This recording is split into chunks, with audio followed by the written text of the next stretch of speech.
Mari kita bersatu di dalam doa. Bapa kami ini Tuhan, kami datang kembali lagi ke hadirat-Mu. Biar kiranya Tuhan, Roh Kudus yang ada dalam hati kami, boleh menolong kami Tuhan untuk bisa mengarahkan hati, pikiran kami, menolong kami di dalam kami menjalani hidup ini. Dan biar kira Tuhan, jika ada di antara kami yang tidak berpengharapan Tuhan, dan sulit sekali untuk memandang kepada Engkau, biar kiranya Tuhan boleh menolong kami melalui firman yang akan kami baca, dan kami akan renungkan. Terima kasih Bapa, dalam kami juga terus menyerahkan sekolah minggu. Engkau boleh berkati anak-anak-Mu, Engkau berkati firman yang ditabur, biar itu boleh bertumbuh menjadi kekuatan dalam hidup mereka. Dalam nama Yesus kami berdoa, amin. Silakan duduk Bapak Ibu.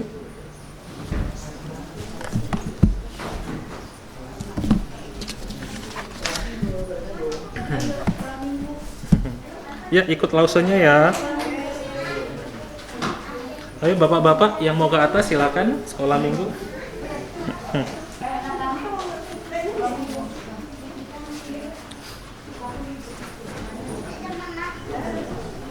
Ya. Oke, ya Bapak Ibu boleh tolong ya, thank you so. Boleh slide-nya ya, ada slide-nya. Tak berpengharapan. Temanya saya berganti.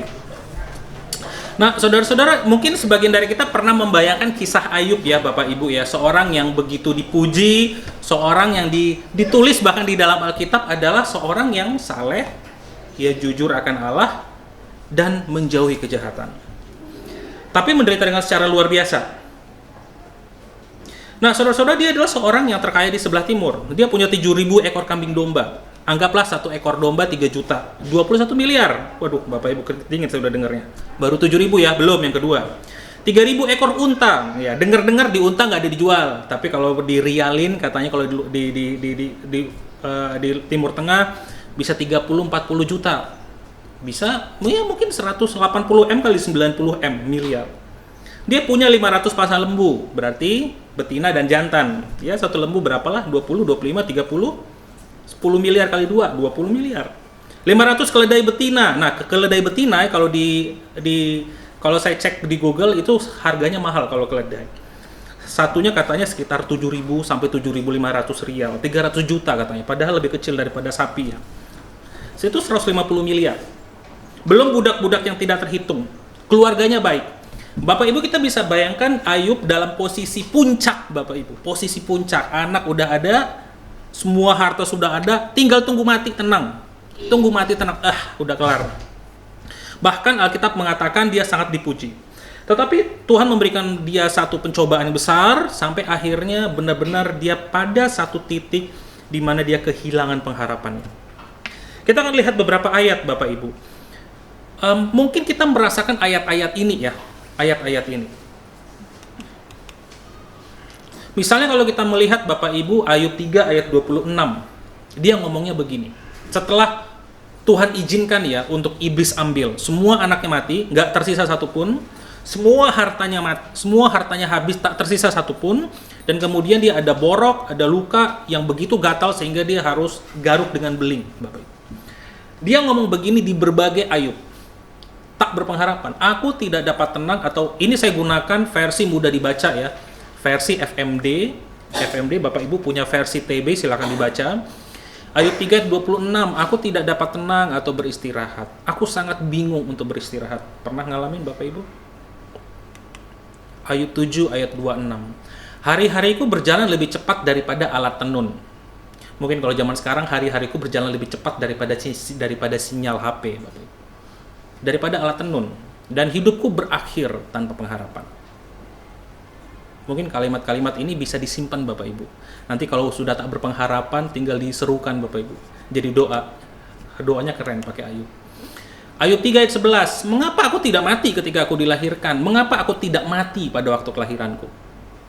Ada yang pengen mati dalam pikirannya? Merasa kayak hidup ini lelah banget, ibu pengennya mati. Ayub ngalamin. Sudah di puncak penderitaan yang luar biasa, hilang semua, tak tersisa satupun. Ayub 7 ayat 11. Jadi aku tidak akan diam, aku membiarkan rohku yang menderita akan berbicara. Aku membiarkan jiwaku yang pedih menuntut. Ayub 7. Ayub 6 ayat 4. Anak panah Allah yang maha kuasa ada padaku, rohku merasakan racun dari anak panahnya. Senjata yang mengerikan dari Allah berbaris melawan aku. Pernah mengalami hidup tanpa berpengharapan, seakan-akan Allah pun kayaknya bangkit untuk menentangnya. Dia di dalam Ayub 6 dia merasakan Allah tuh kayak bangkit menentangnya. Kurang apa coba? Anak-anaknya tiap kali pesta saling bergantian dari rumah ke rumah. Setiap pagi Ayub itu memberikan persembahan kurban kepada Allah. Mana tahu anakku berdosa di dalam Ayub 1. Mana tahu ayatku berdosa. Jadi Bapak Ibu, ini orang yang sedemikian rupa mengasihi Allah, memberikan segala-galanya bagi Allah, dan sekarang kemudian Allah izinkan semuanya hilang. Tidak mungkin seseorang bisa berpikir waras dan berkata, waduh, ini anak panahnya Allah loh, racunnya Allah gitu loh, seakan-akan menyerangku. Karena kita tahu kalau dia bicara, ini kanlah dia lagi penyakit dalam kondisi tubuhnya. Dia merasa Allah melawannya. Ayub 17 ayat 11-12, hidupku berlalu, rencanaku gagal, pengharapanku lenyap, segala sesuatu kacau. Malam adalah siang, dan malam tiba yang seharusnya fajar. Gak ada yang berjalan baik. Ayub seorang pengusaha, mungkin salah satu di Alkitab dikatakan orang yang terkaya di sebelah timur. Orang terkaya di sebelah timur. Ini bukan orang bodoh. Orang punya rencana, punya otak, punya pikiran, punya pengalaman. Dia lihat orang, dia tahu ini penipu atau bisa menjadi teman investor yang baik. Dia lihat orang, dia lihat kambing domba, dia tahu. Anggaplah kalau kambing domba sekarang mungkin aset rumah ya. Sekarang kan kita nggak punya kambing domba ya, kecuali ya kita jualan Bapak Ibu. Kita bisa langsung lihat, waduh asetnya sekian, ini harganya sekian, bisa gua potong sekian. Bukan orang bodoh Bapak Ibu Ayub. Ayub seorang yang sangat pintar. Hidupku berlalu dan rencanaku gagal. Nah saudara-saudara, ini adalah kalimat-kalimat di mana Ayub itu sudah tidak berpengharapan sama sekali di tengah-tengah itu. Dan mungkin kita mengalaminya yang sama Bapak Ibu. Dalam hidup kita mungkin sedang mengalaminya di mana kita tidak memiliki pengharapan saat ini. Kita mungkin capek, mungkin kita itu merasa tidak ada jalan keluar, mungkin kita itu mencoba ini nggak berhasil, mencoba itu nggak berhasil, kita usaha ini nggak berhasil, kita usaha itu berhasil, dan kita mulai melihat ke depan, aduh ini ke depan nih kira-kira gimana ya? Apakah aku bisa ya? Nah, kemudian kalau kita sudah lihat, kemudian kita lihat istri kita lihat suami kita lihat anak kita, atau kita lihat orang tua kita sudah, udahlah, ya mau gimana lagi. Kita masuk ke kantor, kita masuk ke toko, kita berhadapan dengan bos atau rekan kerja, dan kita juga mungkin menghela nafas Bapak Ibu. Tak berpengharapan, kayak. Nah, saudara-saudara, apa yang bisa kita lakukan? Mengapa kita mengalaminya? Nah, jika sebagian dari kita belum mengalaminya, kita bersyukur karena Tuhan belum izinkan itu terjadi. Tetapi kita perlu menyiapkan diri saat itu terjadi, karena kita tahu bahwa orang-orang yang percaya, jika kita mau hidup di dalam iman, kita akan ada dalam satu situasi di mana masa depan itu tuh kayaknya buram gitu loh Bapak Ibu, gelap, tahu gitu loh. Kalau di Bandung dulu kayak tahu gitu loh. Udah nggak tahu, udah gelap, yang penting jalan aja, udah selangkah demi selangkah udah pusing dah. Udah nggak ada pengharapan sama sekali. Apa yang bisa kita lakukan? Nah, saudara-saudara, biasanya kita itu mengalami tidak berpengharapan karena kita punya pemikiran demikian. Kita berpikir bahwa masa depan tak akan berubah. Tak akan berubah masa depan. Kalau masih punya pengharapan, kita berpikir kan masa depan masih berubah, masih ada kemungkinan, masih apa orang bilang positif gitu, optimis, masa depan masih ada. Orang tak berpengharapan, masa depan tak berubah. Orang tidak berpengharapan akan mengatakan kepada dirinya, baik aku ataupun orang lain tidak akan bisa merubahnya. Ini tanda-tanda depresi. Jadi salah satu tanda depresi, ini depresi klinis Bapak Ibu ya, secara psikologis, depresi klinis adalah orang-orang yang tidak punya pengharapan. Dia hopeless, helpless, dia tidak bisa berbuat apa-apa. Dan ini mungkin pikirannya. Nah, Bapak Ibu, kenapa ini bisa terjadi di dalam kehidupan kita? Kenapa ini bisa terjadi? Nah, ini bisa terjadi karena kita tuh terlalu menggantungkan hidup kita kepada baik diri sendiri. Diri sendiri itu macam-macam bentuknya ya, kekuatan kita. Kalau masih muda, kita punya kekuatan, kemana-mana kita bergerak. Nah, kalau kita pandai berusaha, kita punya kepintaran, Bapak Ibu. Kita punya pintar. Kita punya pengalaman ya gitu. Orang-orang yang sudah berpengalaman makan asam garam, kadang-kadang kalau orang ngomong, waduh gue makan asam garam nih banyak, waduh udah pede kan, gak akan ada yang gagal. Ada orang-orang yang bergantung kepada kekayaannya, kepada asetnya, kepada harta bendanya, kepada rumahnya, semua yang dimilikinya. Jadi menggantungkan hidup kepada diri sendiri. Nah, Dan kemudian juga menggantungkan hidup atau dan kepada orang lain. Misalnya, koneksi, keluarga, kenalan, teman, atau bahkan pasangan. Istri bergantung kepada suami. Istri nggak bekerja, kemudian suaminya bekerja, kemudian tiba-tiba suami dipanggil Tuhan. Kolaps Bapak Ibu. Dan itu banyak terjadi. Kita bergantung kepada anak kita. Waduh, nanti udah punya anak, nanti anak udah gede, nanti dia yang ngurus kita. Udah gede, waduh anaknya kerja nggak ini, malah harus dibantuin terus. Terus kita mikir-mikir, aduh aku nggak ada kerjaan ya, aku mau gimana mau hidup ya. Nah saudara-saudara, saya masih ingat waktu, bahkan kita dalam kondisi sekarang pun, kita tuh kadang mencari orang lain untuk bergantung. Jadi waktu di Klender ada seorang ibu-ibu yang kayaknya ada koneksi, suaminya tuh ada di kepolisian. Terus habis itu dia cerita, iya nih Pak, sih barusan beli mobil. Waduh hebat sekali ya Bu, ya beli mobil. Iya, berapa? Ini murah sekali Pak, 150 juta. Kepala saya mana ada yang murah kalau 150 juta di saya. Mau 50 juta mahal bos gitu loh. Gitu, mau beli baju 500, aduh nggak tega, mending cari Tokopedia 30.000 mana 30.000 bahan katun nih. Gitu. Waduh murah Pak. Ya udah senyum-senyum saja, murah 150. Habis itu kok bisa Bu murah? Iya, habis itu expander atau apa gitu. Oh ya ini saya ada kenalan gitu. Jadi karena suaminya sudah mendiang polisi, dia ada di grup WA polisi. Dan kemudian ada mobil-mobil bekas yang tidak terpakai, bukan mobil bekas sih, mobil-mobil baru yang kayaknya tidak terpakai terus dijual murah. Terus saya hebat, enak banget ya. Terus saya kayak dalam hati saya berpikir, boleh juga nih koneksi baru kalau mau cari mobil ya kan, mobil baru, polisi aman dong, dibawa polisi kan, udah pasti surat-surat beres. Kemudian mobilnya baru, harganya bisa setengah harga Bapak Ibu. Wih, boleh nih gitu. Koneksi Bapak Ibu, kita bergantung pada orang lain. Wah, mikir-mikir nih, ini kalau gereja kita bermasalah nih, kita belum ada jemaat polisi nih, mungkin dari ibu itu bisa. Otomatis loh Bapak Ibu, saya mikirnya kayak bisa dimanfaatkan relasi ini. Bapak Ibu sampai sebegitu rupanya, otomatis. Kita mungkin waktu masih muda juga sama, kita punya pasangan, kita berpikir, boleh juga nih cowok, wah berhasil juga, dan kita mulai mikir, wah ini bisa nih menjadi panduan pegangan. Nah, sebagian dari kita mungkin begitu pedenya ya dengan diri kita ya, dan kita menggantungkan hidup pada diri kita. Apa itu orang-orang lain? Semua penipu-penipu itu ya. Mungkin pengalaman masa lalu kita buruk, kita nggak percaya, kita pernah ditipu, kita pernah dikibulin, kita pernah di ghosting berkali-kali, dan kemudian yang penting gue percaya sama diri saya sendiri. Nah, waktu kita menggantungkan hidup kita kepada diri sendiri dan orang lain, dan mereka tidak gagal mencapainya, di titik itu kita nggak berpengharapan. Kan orang-orang yang nggak pernah pengharapan adalah orang-orang yang bergantung, yang mengatakan bahwa aku dan diriku sendiri dan orang lain itu tidak bisa merubahnya. Waktu kita mengatakan ini, kita menunjukkan bahwa kita sebenarnya sangat bergantung dengan orang-orang lain atau dengan diri sendiri. Nah, di dalam Alkitab ini disebutkan berhala-berhala Bapak Ibu. Ini disebutkan berhala atau ilah-ilah yang lain. Nah, ilah-ilah kita memiliki begitu banyak ilah. Kita diingatkan untuk tidak menjadikan baik diri sendiri maupun orang lain Bapak Ibu sebagai berhala.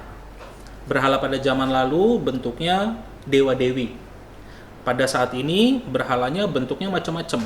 Mungkin kita masih punya kepercayaan kepada kuasa-kuasa dukun magis. Bukan dukun patah tulang ya Bapak Ibu ya, bukan dukun beranak, karena dukun di dalam bahasa Indonesia memang digunakan untuk orang yang ahli. Benar-benar ahli, punya kemampuan. Tetapi ada orang-orang yang menggunakan kata dukun itu menjadi sesuatu yang magis sekarang, menggunakan kuasa. Jimat kayak susuk. Saya masih ingat kemarin waktu di persekutuan hamba Tuhan, dia nemenin satu jemaat untuk yang pakai tabung gede ya, CAT scan kali ya, kalau saya lupa namanya itu. Yang penting yang badannya masuk ke tabung gede kan, itu dan itu magnetnya gede ya. Nah, semua dokter dia bilang, dia juga cukup kaget. Dia yang penting waktu dia masuk, si dokternya ngomong begini, "Bu, Ibu ada pakai bawa jimat atau susuk nggak?" Itu pertanyaannya pertama. Susuk kenapa? Karena itu metal. Jadi, dan saya waktu dengar itu dia juga cukup kaget karena memang dia tuh orang sering, tetapi setelah dia ngomong-ngomong sama dokternya ini, cukup banyak orang yang tetap menggunakan susuk itu. Umumnya dalam bentuk metal, yang berarti kalau masuk kan nggak boleh kan, cincin, kacamata semua kan harus dilepas, ikat pinggangnya ada besi-besinya, dilepasin. Banyak Pak, kata dokternya. Terus kita mulai mikir, waduh ini rumah sakit Siloam loh Bapak Ibu. Ini bukan orang-orang yang gaji UMR loh. Siloam mana ada yang murah sih? Kemarin barusan check up kita gara-gara ada kuotanya mamanya Sita. Setelah ada kuota Mamanya Sita nih gratis kan, wih seneng nih Siloam kan, bangga juga loh. Check up di mana lu Siloam gitu loh. Habis itu pas masuk, oh iya Bu, ini ada biaya pendaftaran. Pendaftarnya berapa Bu? Di otak kita berapa pendaftaran? 100.000, 200.000, 300.000. Mau pendaftaran, jadi biaya untuk check up-nya gratis karena ada kuota dari nyokapnya. Tapi biaya pendaftarannya 1,5 juta. Terus kayak kita diem. Udah kadung loh ke Jakarta Barat. Aduh. Udahlah akhirnya jadi bayar Bapak Ibu. Pendaftarannya tok loh. Berarti tuh check up-nya lebih mahal daripada biaya pendaftaran. Nggak ada check up lebih murah daripada biaya pendaftaran. Jadi waktu masuk ke situ, dia mulai pikir, ini bukan orang-orang yang bodoh loh. Bukan orang-orang yang sederhana. Tetapi kita bisa melihat ada tetap masih orang-orang yang menggunakan dan bergantung pada kuasa gelap. Kita mungkin punya ilah-ilah lain Bapak Ibu, seperti yang saya jelaskan minggu lalu. Orang tua kita menjadi berhala. Pasangan kita bisa menjadi berhala. Anak kita bisa menjadi berhala. Mungkin kita punya koneksi orang dalam yang bisa menjadi berhala. Kita bisa memiliki aset, uang kita, atau bahkan keluarga besar kita. Seorang teman kami ngobrol-ngobrol, santai-santai, cerita-cerita tentang finansial nih. Bro, lu gimana nanti kalau lu tiba-tiba dipecat dari gereja gitu loh. Jangan khawatir lah, keluarga besarku baik kok, sama anaknya, sama anakku tuh baik banget. Apa-apa dikasihin hadiah, dikirimin hadiah. Bahkan mereka pada ngomong pada gini, lu anakmu sekolah di mana? Jangan di sekolah X gitu, karena kurang bagus. Padahal udah swasta ya Bapak Ibu. Udah lebih bagus lagi padahal sebenarnya. Di otak saya, itu mah lumayan ya aku pikir. Di sini mau dimasukin sekolah internasional sama tante-tante omnya, saking sayangnya sama dia. Bagus sih Bapak Ibu, bagus ya. Tapi pada saat yang sama itu bisa menjadi satu pegangan, satu kita bisa terlalu bergantung kepadanya. Nah, orang-orang yang tidak berpengharapan, mereka bergantung kepada diri sendiri dan orang lain. Tapi kita tahu ada situasi di mana kita itu mau lakukan apapun nggak bisa, mentok. Mau minta tolong orang pun mentok dan nggak bisa. Apalagi waktu nanti kita bicara dalam penganiayaan. Di Manipur, di India, beritanya ini nggak ada loh Bapak Ibu di mana-mana. Bukan nggak ada di mana-mana, sangat minim sekali. Jadi ada pertempuran, ditulis pertempuran antar etnis katanya. Antar etnis dengan dua suku yang berbeda. Kemudian ada sekitar 60 yang mati, dan kemudian ada suku ini mengambil 1.000 senjata dari kepolisian dan kemudian menyerang rumah-rumah orang, termasuk semua gereja tidak ada yang lewat. Ini bukan masalah suku loh, ini masalah kekristenan karena suku ini mau disinyalir oleh pemerintah India mau dijadikan suku yang tetap sehingga mereka punya hak, suku Kristen. Kemudian saya belum bagikan ya, waktu itu kita doakan di Persekutuan Rabu, kemudian misionaris Pak Booker dia ngomong ada pendeta Tang yang di India melayani, itu orang Kristen. Itu bukan masalah etnis. Hindu ekstremis bekerja sama dengan pemerintah daerah menyerang orang-orang Kristen yang kebetulan etnisnya berbeda. Etnisnya kebanyakan tuh rata-rata Kristen. Dan puluhan ribu orang mengungsi, sekitar 60 mati sekitar 3-4 hari yang lalu. Bukan pertempuran antar etnis. Nah, pada titik itu Bapak Ibu, koneksi kita mau kemana? Kalau tiba-tiba yang menyerang kita bergantung dengan pemerintah, ya sama seperti kita bersyukur negara kita Pancasila demokrasi. Tapi kalau negara kita jadi komunis, Bapak Ibu, bayangkan. Negara kita jadi komunis, bayangkan negara kita jadi khilafah. Cepat atau lambat Bapak Ibu mungkin kita akan mulai mikir, gue mau pindah kemana ya luar negeri ya? Singapura mungkin lebih baik atau Malaysia? Jangan Malaysia, salah. Ya, mungkin mau ke Singapura, mau kemana kita? Kita bersyukur masih Pancasila loh, Tuhan itu masih kayak menjaga loh bangsa kita. Ini kalau kita sudah menjadi negara agama dan menjadi negara pahamnya komunis, waduh, uang kita, aset kita disita loh sama negara kalau sama komunis. Apapun yang terjadi, pemerintah lebih berkuasa daripada kita. Mau backingan apa, mau aset berapapun percuma. Bapak Ibu. Nah, dan ada situasi dalam hidup kita di mana kita itu berada dalam kondisi terpuruk dan orang lain nggak bisa bantu sebaik-baik apapun mereka dan diri kita pun mentok. Nah, di pada titik ini Bapak Ibu, disinilah waktu kita terlalu bergantung kepada diri sendiri dan orang lain, kita itu bisa menjadi berhala. Bergantung sama sekali tidak masalah Bapak Ibu ya, pada saat yang tepat. Kan kita ada P yang kedua ya, di gereja kita persekutuan. Kita bergantung, bisa pegang kalau capek, Bapak Ibu. Kita bisa ditopang dan kita bisa menolong. Tapi kita sebenarnya juga tidak bisa bergantung sepenuhnya kepada mereka. Maksudnya secara total ya. Jadi kita nyenderin badan itu sepenuhnya semuanya. Karena kalau topangannya nggak ada, Bapak Ibu kita jatuh. Nah, Bapak Ibu, ini yang kita harus berhati-hati. Kita harus berhati-hati. Lalu bagaimana, inilah mengapa kita tidak berpengharapan. Karena dari masa muda kita, dari sekarang, kita terlalu bergantung kepada diri sendiri dan kepada orang lain. Saat situasinya mencekam, sulit, dan penderitaan tidak tertahankan datang, baik diri sendiri dan orang lain nggak bisa diharapkan. Oleh karena itu, Bapak Ibu, cara kita mengatasinya sih, sebenarnya Bapak Ibu tahu sih, ini mah jawaban retoris ya, Bapak Ibu. Ya, kita harus meletakkan pengharapan kita kepada pribadi yang melampaui diri sendiri dan orang lain, dan kita meletakkan pengharapan kita kepada pribadi yang mengetahui masa depan. Ya, cuma satu jawabannya, ini pertanyaan retoris nih, Tuhan Yesus Kristus. Bapak Ibu, di dalam 1 Petrus 1 ayat 3 dikatakan, terpujilah Allah dan Bapa Tuhan kita Yesus Kristus, yang karena rahmat-Nya yang besar telah melahirkan kita kembali oleh kebangkitan Yesus Kristus dari antara orang mati kepada suatu hidup yang penuh pengharapan. Satu hidup penuh pengharapan hanya diberikan melalui kebangkitan Yesus Kristus. Kita perlu mengingat Bapak Ibu kisah Injil. Semua manusia berdosa, semua manusia layak dan pantas terpisah daripada Allah selama-lamanya. Semua manusia yang berdosa akan menunggu waktunya di mana ia akan dihukum bersama-sama dengan iblis di dalam kekekalan dan api yang menyala-nyala. Iblis nggak akan dihancurkan, Bapak Ibu. Allah itu adil. Malaikat-malaikat yang jatuh itu akan dihukum, bukan dimusnahkan. Ada beberapa pandangan Kristen yang mengatakan iblis itu akan dimusnahkan. Tetapi cukup menarik, untuk apa kita bicara neraka kalau dimusnahkan? Ya selesai dimusnahkan, ya dimusnahkan lah, ngapain harus ada neraka gitu loh. Jadi kayak, kalau gini Bapak Ibu, kalau mau ujung-ujungnya mau dimusnahkan, kenapa harus dibuat neraka dulu gitu loh, kayak 1 abad gitu baru dimusnahkan? Kenapa nggak dari awal? Di Alkitab mengatakan terpisah dari Allah selama-lamanya di dalam api yang tidak terpadamkan. Bukan saja iblis, tetapi tentu saja orang-orang yang tidak percaya. Namun Allah berinisiatif untuk memberikan satu-satunya jalan keselamatan melalui Yesus Kristus. Yesus Kristus menderita, mati, bangkit bagi kita, yang sebentar lagi nanti kita akan rayakan. Yesus itu naik ke surga sebagai tanda bahwa nanti Roh Kudus akan turun. Kemudian, dan semua orang yang menerima anugerahnya dan percaya kepadanya akan terlepas dari murka dan hukuman Allah. Dan kita akan bersama dengan Bapa kita di surga selama-lamanya. Nah, pengharapan sejati hanya didapatkan melalui Yesus Kristus saja. Pengharapan kita yang utama. Nah, apakah berarti bahwa Yesus akan selalu menyembuhkan penyakit kita, Bapak Ibu? Apakah Yesus akan selalu membebaskan kita dari masalah keuangan, sehingga dari yang tak berpengharapan menjadi hidup yang penuh pengharapan? Apakah ini berarti Yesus akan memulihkan keluarga kita sebagaimana bekas-bekas luka itu tidak kelihatan, total sama sekali? Bapak Ibu, kita menarik, karena di dalam Ibrani 11, kalau kita lihat ayat 39, dituliskan demikian. Dan mereka semua tidak memperoleh apa yang dijanjikan itu, sekalipun iman mereka telah memberikan kepada mereka satu kesaksian yang baik. Kita buka Ibrani 11 ya Bapak Ibu, kita akan baca sama-sama. Kita akan baca, saya akan bacakan, Bapak Ibu juga membaca.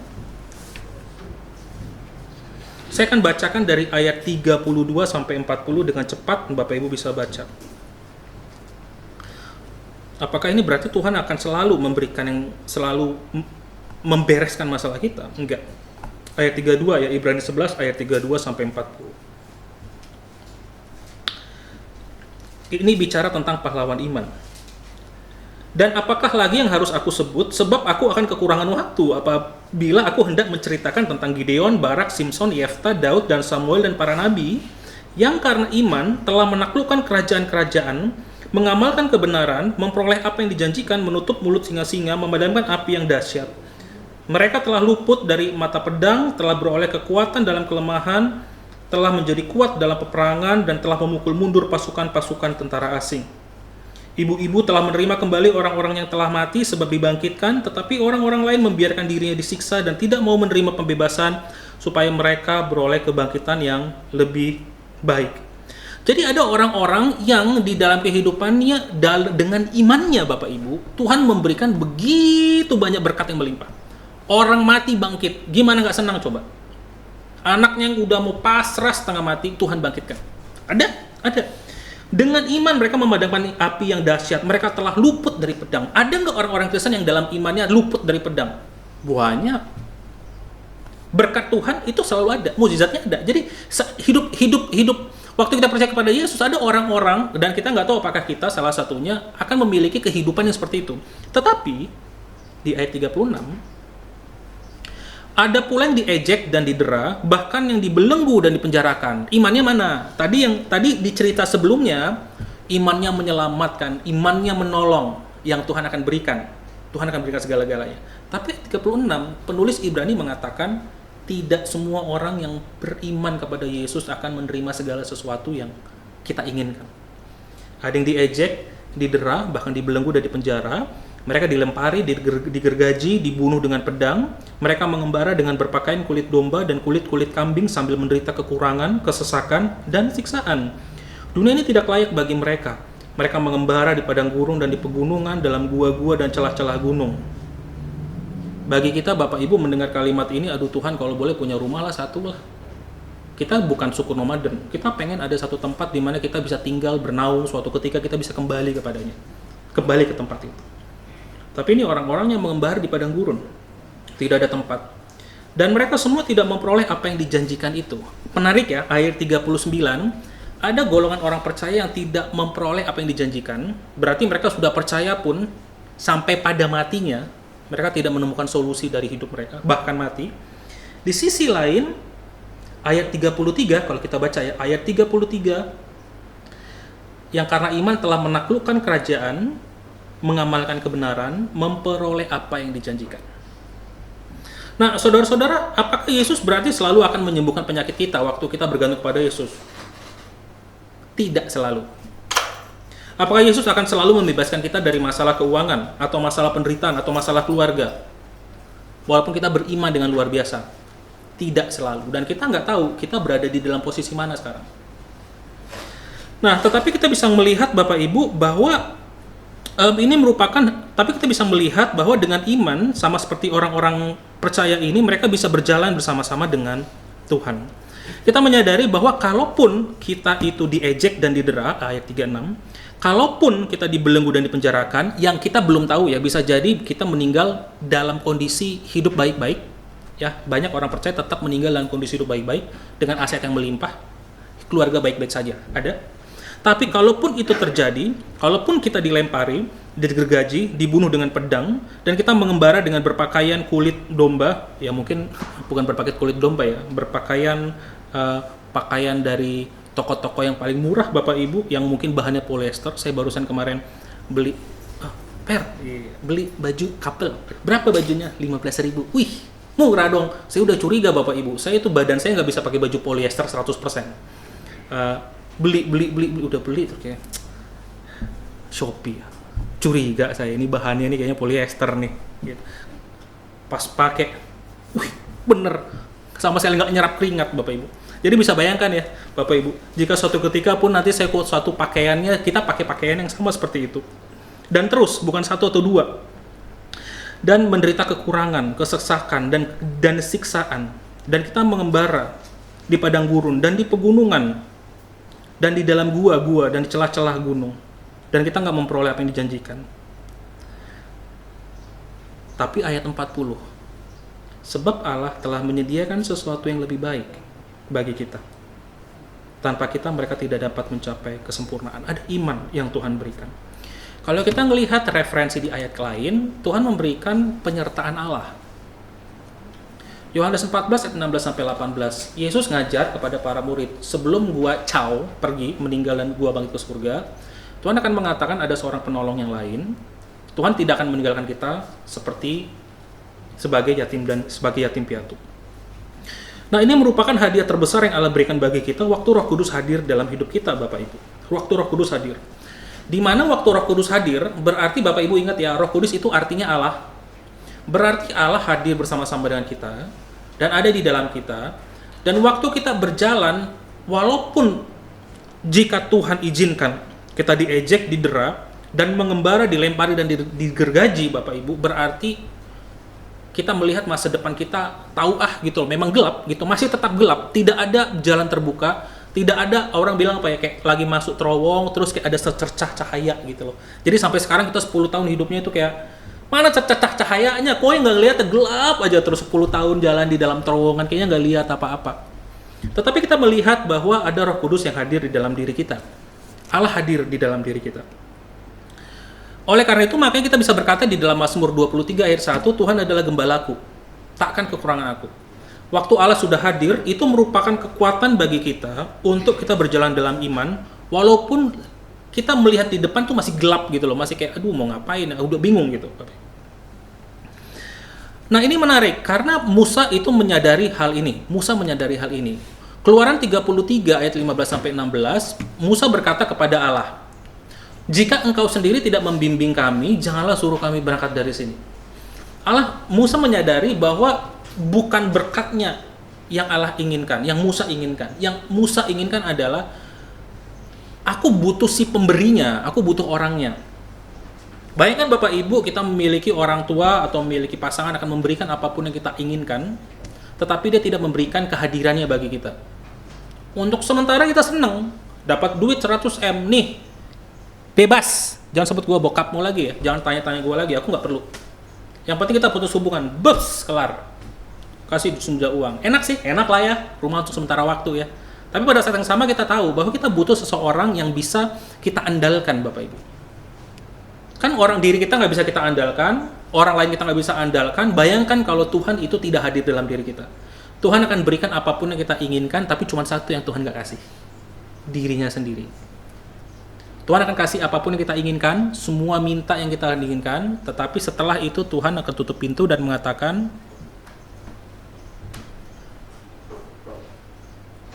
Musa tahu Keluaran 33, jika engkau sendiri tidak membimbing kami, jangan suruh kami berangkat dari sini. Daud memahami dalam Mazmur 23, Tuhanlah gembalaku, takkan kekurangan aku. Dia tahu.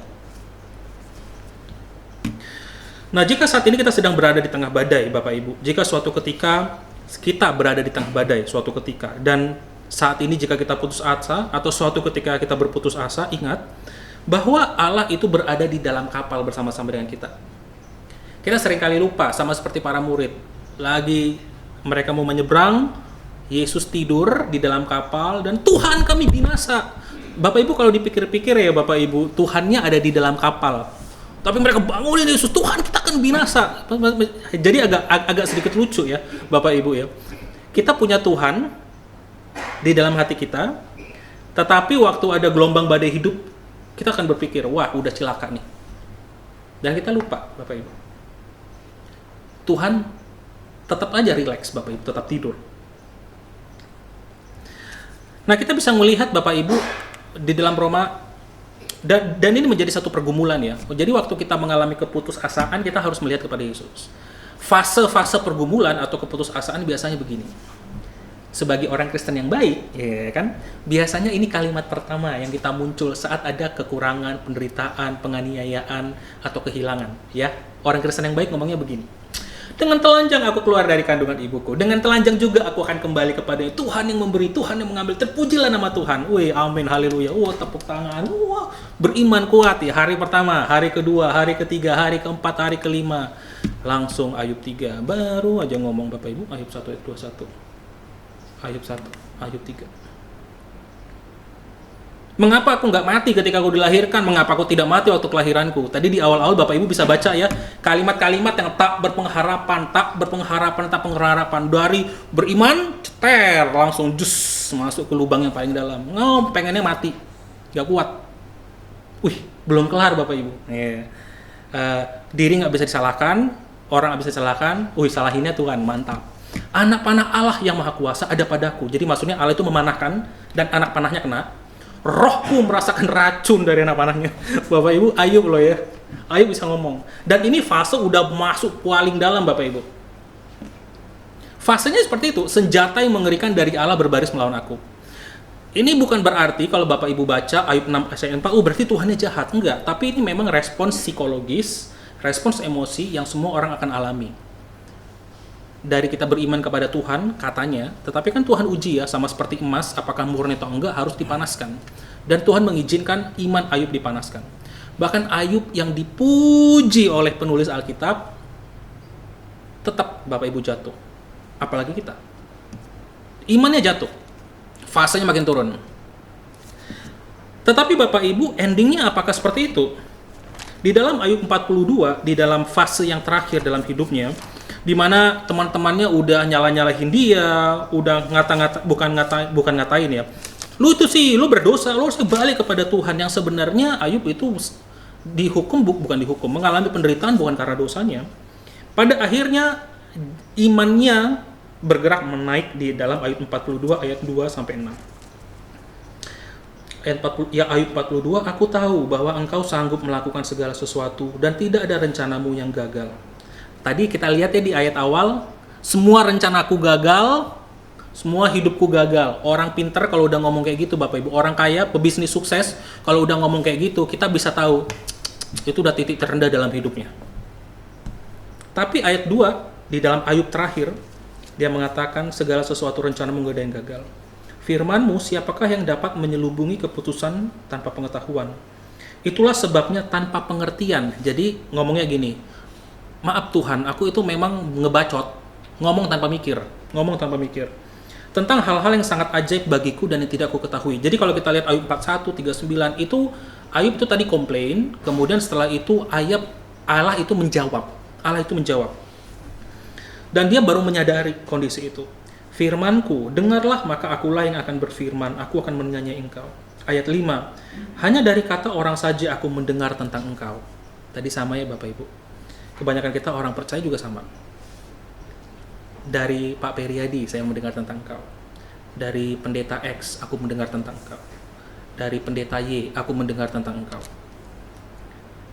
Ayat 5b, tetapi sekarang mataku sendiri memandang engkau. Oleh sebab itu aku mencabut perkataanku dan dengan menyesal aku duduk dalam debu dan dalam abu. Itu kondisi kita tak berpengharapan Bapak Ibu. Kita jatuh ke paling dalam, kita pengen mengutuki hari lahir kita mulai menyalahkan Allah, tapi saat kita berjalan bersama-sama dengan Allah, iman kita bisa bangkit lagi. Kita berkata, enak, dia kan nanti Ayub ayat 7 sampai ayat 17, wih, dia tua dan lanjut umur. Terus di ayat 15 mantep ya, setelah anak-anaknya meninggal ya, dia punya anak lagi, terus saya bingung juga, waduh hebat juga nih laki-laki. Di seluruh negeri tidak terdapat perempuan yang secantik anak-anaknya. Bapak Ibu, nggak ada Korea saat itu Bapak Ibu, nggak ada itu operasi plastik. Waduh, saya bingung dari mana ya. Ya dan mereka diberi ayahnya milik pusaka. Perhatikan, waktu perempuan dikasih ahli waris, pada zaman itu omong kosong Bapak Ibu. Yang dikasih ahli waris hanya pria. Hanya pria, titik, tidak ada koma. Tapi anak-anak perempuannya dikasih ahli waris, berarti mengatakan, begitu kayanya Ayub, sehingga perempuan, anak-anak perempuan yang seharusnya nggak dapat apa-apa dikasih. Sangkin kayaknya. Nah Bapak Ibu, ayat 7 sampai ayat 17 ada, karena kita udah baca. Itulah ya Bapak Ibu ya, kan kita udah lihat endingnya, kita udah lihat sinopsis novelnya, ending, oh bagus nih, good ending. Tapi waktu Ayub berada pada titik itu, apa yang dia rasakan? Nggak ada kan? Apakah waktu Ayub ngomong ayat 6, oleh sebab itu aku mencabut perkataanku dan dengan menyesal aku duduk dalam debu dan abu. Kemudian dia akan berkata, Tuhan akan memberkatinya, belum tentu. Kita yang tahu ceritanya. Ibrani 11 sudah menjelaskan. Ada orang-orang percaya yang beriman kepada Yesus Kristus, berpengharapan kepada Yesus Kristus dan menjadi raja. Ya, Daud kan jadi raja ya. Gideon menang perang. Waduh, mantap cerita-ceritanya. Tapi pada saat yang sama, entah apa rencana Tuhan, ada orang-orang yang akan menderita, mendapatkan penderitaan, kekurangan, dan bahkan tidak punya tempat di mana mereka bisa bernaung. Mereka mengembara dari satu tempat ke tempat lainnya. Berarti fokus utamanya bukan terletak kepada apa yang kita dapatkan, tetapi kepada apa yang Yesus hadirkan di dalam kehidupan kita. Apa yang Yesus hadirkan di dalam kita, yaitu pengalaman berjalan bersama dengan Tuhan. Sehingga waktu nanti itu terjadi lagi, yang sekali lagi masalah nggak hanya satu atau dua, kita bisa bergantung bersama-sama dan berjalan bersama-sama dengan Tuhan. Apapun yang terjadi. Ya kalau Tuhan berikan berkat, ya gampang sukacitanya. Tapi waktu Tuhan tidak memberikan, kita bisa berjalan bersama-sama dengan Dia. Nah lalu saudara-saudara, apa yang bisa kita lakukan sebagai orang percaya? Yang kita pelajari Bapak Ibu satu. Mengapa kita itu tidak berpengharapan? Karena kita membiarkan diri kita bergantung kepada orang lain dan kepada diri sendiri. Akan ada situasi dan masa di mana kita itu mentok bergantung sama orang, tak peduli sebaik apapun mereka. Tak peduli sebaik apapun mereka, dan kita juga akan mentok dari sumber kita. Kita makin tua, badan makin lemah, kreok, putus-putus, udah jalan udah makin susah. Udah nggak bisa ngapa-ngapain loh, ngangkat galon harus manggil orang. Akan ada saatnya otak kita itu udah mulai turun Bapak Ibu. Udah mulai nggak konsen, udah mulai hilang ingat. udah mulai bukan hilang ingatan ya, udah mulai kayak salah-salah gitu ya. Kalau kemarin kita cerita-cerita ada yang sampai salah-salah ngitung gitu, memorinya udah mulai pada lupa, udah mulai nggak konsentrasi, mentok. Nah di titik itu Bapak Ibu, makanya kita mulai bergantung pada Tuhan. Bagi kita Bapak Ibu yang masih belum menerima dan mendapatkan kesulitan hidup, Bapak Ibu kita latih. Jadi kita latih bergantung sama Tuhan, kita latih tanya kepada Tuhan. Dari pergumulan kecil kita bergantung, aduh Tuhan, ini aku serahkan kepadamu.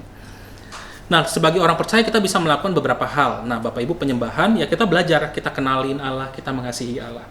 Ayat 42 dikatakan, hanya dari Pak Periadi aja aku mendengar kata engkau. Hanya dari kata pendeta X, pendeta Y, pendeta Z aku mendengar tentang engkau. Sekarang Bapak Ibu belajar untuk kenal Allah. Sebelum itu terjadi. Atau sebelum itu tambah parah. Karena kalau itu udah parah, Bapak Ibu itu udah sulit pengharapan itu. Bapak Ibu, kita juga perlu ada di dalam persekutuan. Bapak Ibu carilah komunitas rohani yang bisa membangun kerohanian. Dimanapun Bapak Ibu berada, jika Bapak Ibu masih ada di pasar Minggu, mari bergabung Bapak Ibu menjadi anggota. Tapi suatu ketika nanti Bapak Ibu pergi dalam 5 tahun, dalam 10 tahun ke tempat yang berbeda, selalu cari gereja dan coba lihat. Ya keliling aja dulu, lihat ini orang percayanya oke nggak ya? Ini pemimpinnya bisa saya percaya nggak ya untuk menolong saya? Dan Bapak Ibu cari komunitas rohani. Tidak ada orang tidak bisa hidup kalau tidak ada persekutuan orang percaya. Kedua, Bapak Ibu kita perlu belajar saling menguatkan dan mendorong dan menasehati. Ya kita ingatkan berjalan bersama-sama dengan Tuhan. Dan kemudian Bapak Ibu selalu ingat kita latih diri kita menjadi serupa dengan Kristus dengan 5M. Bapak Ibu ingat 5 jari, mendengar, membaca, mempelajari, menghafal, merenungkan. Jadi Bapak Ibu jangan hanya mendengar saja dari setiap khotbah sekali seminggu, Bapak Ibu ya. Jangan, nggak cukup. Alkitab itu nggak bisa dipegang hanya dengan 1 jari, Bapak Ibu, nggak bisa.